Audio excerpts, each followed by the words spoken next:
မျော်စင်89ခုတကားပေါက်9ခုနဲ့ဖွဲ့စည်းထားတဲ့ဥရောပရဲ့မဟာတိုင်းကြီးဒီစကားကိုကြားလိုက်ရရင်မိတ်ဆွေတွေရဲ့စိတ်ထဲမှာတရုတ်ပြည်ကမဟာတိုင်းကြီးလိုမျိုးတောင်ထဲနေပေါ်မှာတွဲတန်းနေတဲ့ပုံစံမျိုးပြင်းမြင်မိကြမှာပါဒါပေမဲ့ဒီနေ့ကျွန်တော်ပြောပြမယ့်တိုင်းကြီးကတော့ပုံစံချင်းမတူပါဘူးသူကလူတွေနေထိုင်တဲ့မြို့တစ်မြို့လုံးကိုရန်သူတွေမဝင်နိုင်အောင်လက်ပိုက်ပြီးတော့ဝိုင်းပတ်ကာရန်ထားတဲ့ပုံစံမျိုးပါတကယ်လို့မိတ်ဆွေတို့က Game of Thrones တို့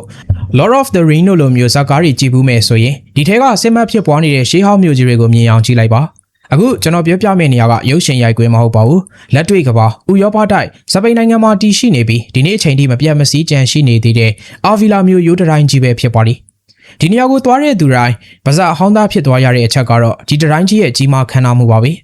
1985ခုနှစ်မှာ UNESCO ကမ္ဘာ့အမွေအနှစ်ဖြစ်သတ်မှတ်ခံထားရတဲ့ဒီတိုင်းကြီးဟာစပိန်နိုင်ငံမှာအကောင်းဆုံးထိန်းသိမ်းထားနိုင်တဲ့ရှေးဟောင်းအမွေအနှစ်တစ်ခုဆိုရင်လည်းမမှားပါဘူးသူ့ရဲ့ဖွဲ့စည်းပုံကိုတေချာကြည့်လိုက်မယ်ဆိုရင်တကယ်ကိုအမှတ်ခံပါပဲ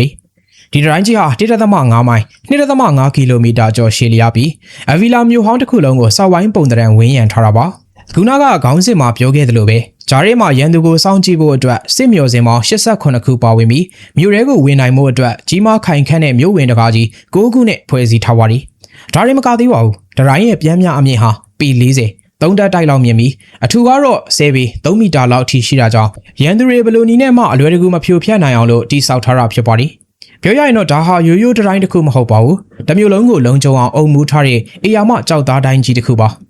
ဒါဆိုရင်ဒီလောက်ကြီးမားတဲ့အေယာမတိုင်းကြီးကိုဘာကြောင့်တိစောက်ခဲ့ရတာလဲအဖြစ်ကတော့စပိန်နိုင်ငံရဲ့တမိုင်းမှာအရေးပါလာတဲ့သွေးစွန်းခဲ့တဲ့စစ်ပွဲကြီးတွေကြောင့်ပါပဲ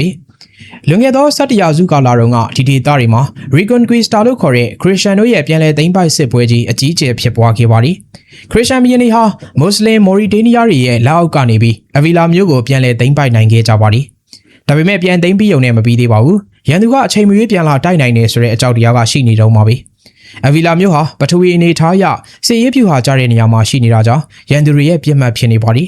ဒါကြောင့်မြို့ကိုဒီမော်ရီတေးနီးယားရဲ့ရန်ကကာကွယ်ဖို့အတွက်အကာအကွယ်တိုင်းကြီးကို1090ပြည့်နှစ်မှာစတင်တည်ဆောက်ခဲ့ကြတာပါဒဏ္ဍာရီတွေကတော့ဒီတိုင်းကြီးကို9နှစ်နဲ့အပြီးဆောက်ခဲ့ကြတယ်လို့ဆိုပေမဲ့သမိုင်းပညာရှင်တွေကတော့ရာစုနှစ်ချီပြီးပြုပြင်မွမ်းမံခဲ့ရတယ်လို့ယူဆကြပါသည်ဘာပဲဖြစ်ဖြစ်ဒီတိုင်းကြီးရဲ့ကြောက်တုံးတုံးချင်းစီတိုင်းမှာစစ်ပွဲရဲ့အငွေ့သက်တွေမြို့သူမြို့သားတွေရဲ့လုံခြုံမှုအတွက်ဆူတောင်းတန်တွေကန့်ညှိနေပါသည်ဒီမြို့ရိုးတိုင်းကြီးမှာလူတိုင်းသတိမထားမိတတ်တဲ့ဒါပေမဲ့အရန်ကိုထူးခြားဆန်းပြတဲ့အချက်တစ်ချက်ရှိနေပါသေးတယ်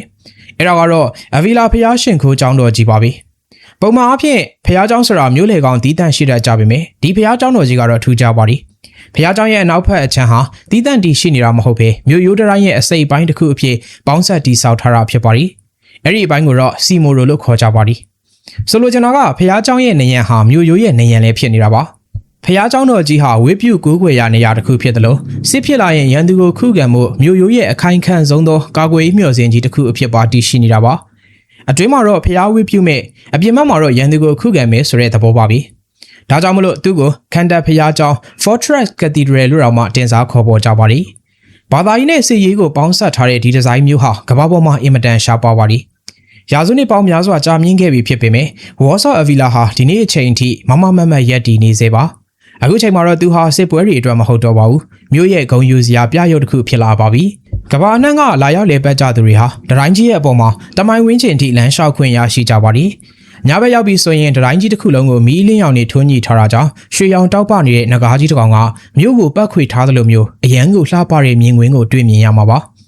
ါတိုင်းမော်ကနေလမ်းလျှောက်ရင်တစ်ဖက်မှာရှေးဟောင်းမြို့ရဲ့အလှတစ်ဖက်မှာတော့ကျယ်ပြောတဲ့စပိန်ကုန်းမြင့်ဒေသရဲ့ရှုခင်းမျိုးကိုကြည့်ရှုခန်းစားနိုင်ကြပါသည်ဝါဆော့အဗီလာဟာတာမန်ကြောက်တုံးတွေကိုစီထားတဲ့တိုင်းကြီးတစ်ခုမဟုတ်ပါဘူးဒါဟာရာစုနှစ်ပေါင်းများစွာကြံ့ကြံ့ခံတည်ဆောက်ခဲ့တဲ့မြို့တစ်မြို့ရဲ့တမိုင်းယုံကြည်မှုနဲ့ကြံ့ခိုင်မှုကိုသက်သေပြနေတဲ့အဆောက်အုံကြီးလည်းဖြစ်ပါသည်